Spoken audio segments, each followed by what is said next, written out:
किसी गांव में एक साहूकार रहता था जिसके घर में अन्न, वस्त्र और धन की कोई कमी नहीं थी, परंतु उसकी स्त्री बहुत ही कृपण थी। किसी भी व्यक्ति को कुछ भी नहीं देती, सारा दिन घर के कामकाज में लगी रहती। एक समय की बात है, एक साधु महात्मा बृहस्पतिवार के दिन उसके द्वार पर आए और भिक्षा की याचना करने लगे।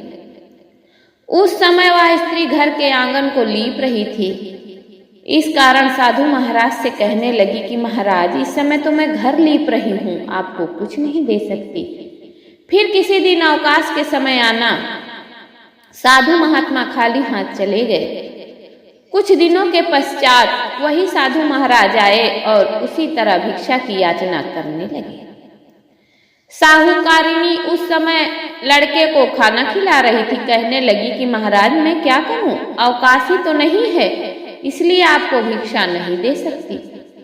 तीसरी बार पुनः महात्मा आए तो उसने उन्हें किसी तरह टालना चाहा, परंतु महात्मा जी साहूकारनी से कहने लगे कि यदि तुमको बिल्कुल ही अवकाश हो जाए तो क्या तुम मुझको कुछ दोगे?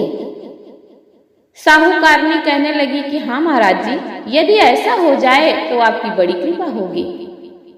साधु महाराज कहने लगे कि अच्छा, मैं एक उपाय बताता हूँ। तुम बृहस्पतिवार के दिन सूर्योदय के बाद उठो और सारे घर में झाड़ू लगाकर पूरा एक कोने में जमा करके रख दो।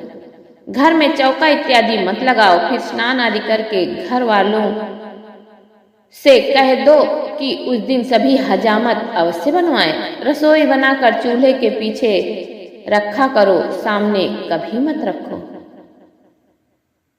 शाम को अंधेरा होने के बाद दीपक जलाओ तथा बृहस्पतिवार को पीले वस्त्र मत धारण करो, न ही पीले रंग की चीजों का भोजन करो।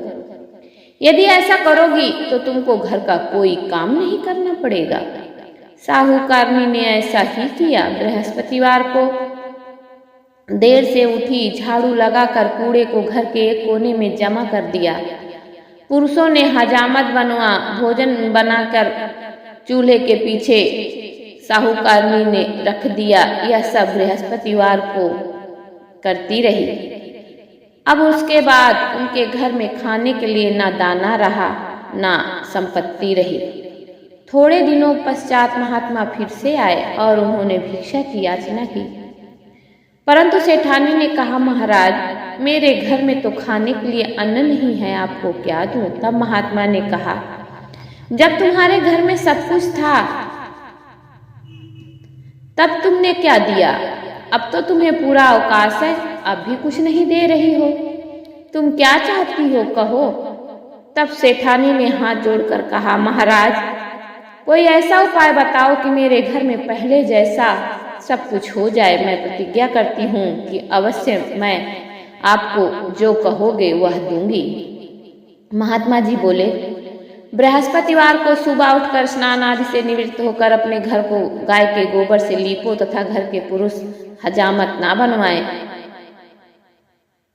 शाम को दीपक जल्दी जलाओ और चूल्हे पर भोजन बनाकर उसे चूल्हे के समक्ष बहुत अच्छी तरह से रखो। तुम्हारी सारी मनोकामनाएं भगवान बृहस्पति देव जी की कृपा से पूर्ण होंगी।